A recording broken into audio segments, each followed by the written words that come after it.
And every week I see his hand in so many ways, not only for me personally, because I'm able to see not only the weight being released again that I had regained, but I've also seen women be able to share struggles not only with their weight, but maybe something that God has shown them or revealed to them about some other area in their life.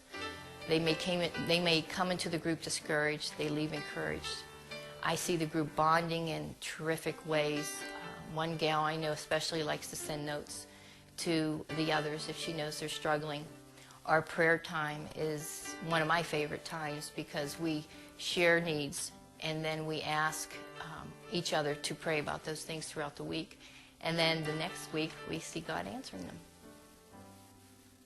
My biggest issue was I tried, being the perfectionist that I am, I tried to do everything on my own, and that I thought the weight would come off just if I followed this nice little set criteria and followed the rules and regulations of how to eat better. And I think I was very discouraged when that didn't happen for me, and I started to realize that really I was powerless, and that seeing the Thin Within concepts introduced to me, and the two big things from Thin Within for me that worked for me or that hit home for me is, number one, I had no control. I needed help, and I needed God to lead and guide and direct me, and I needed to rely on Him, and I couldn't do it all on my own.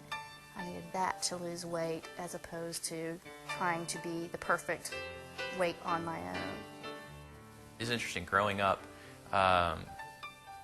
being the token fat kid, especially through grammar school and junior high. I went to a small school. We had maybe 30 kids in our class. And looking at the experience that I had there, I ended up being the one that was kind of like Rudolph.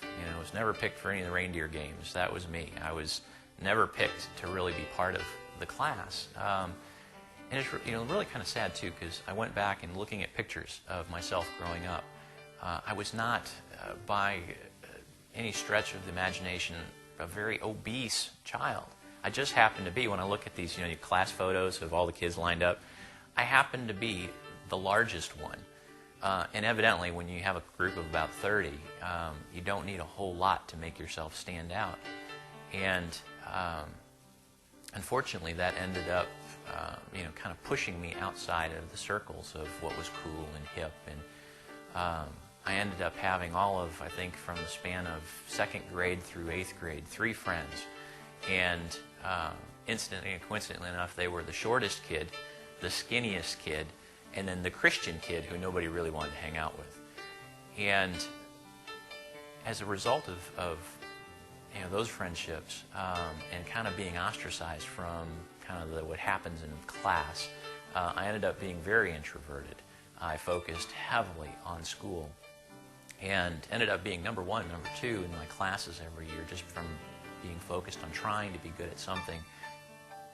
I remember day after day I'd go out and I'd buy these huge bags of junk food, and I'd come home and I'd pull down the blinds in my little dingy apartment in Southern California, and I'd stuff myself and binge until I was sick, or I'd make myself sick. And this went on year after year until I just couldn't face another day of binging and purging and all the self-loathing that went along with it. And I just came to the place where I was serious about suicide. And again, I remember the very day of sitting on my couch in this same little apartment, and tears were running down my face, and I was ready. I was really ready to follow through with my plan. And I didn't hear anything, and I didn't see anything, but God literally reached down, and He just pulled me out of that pit of despair.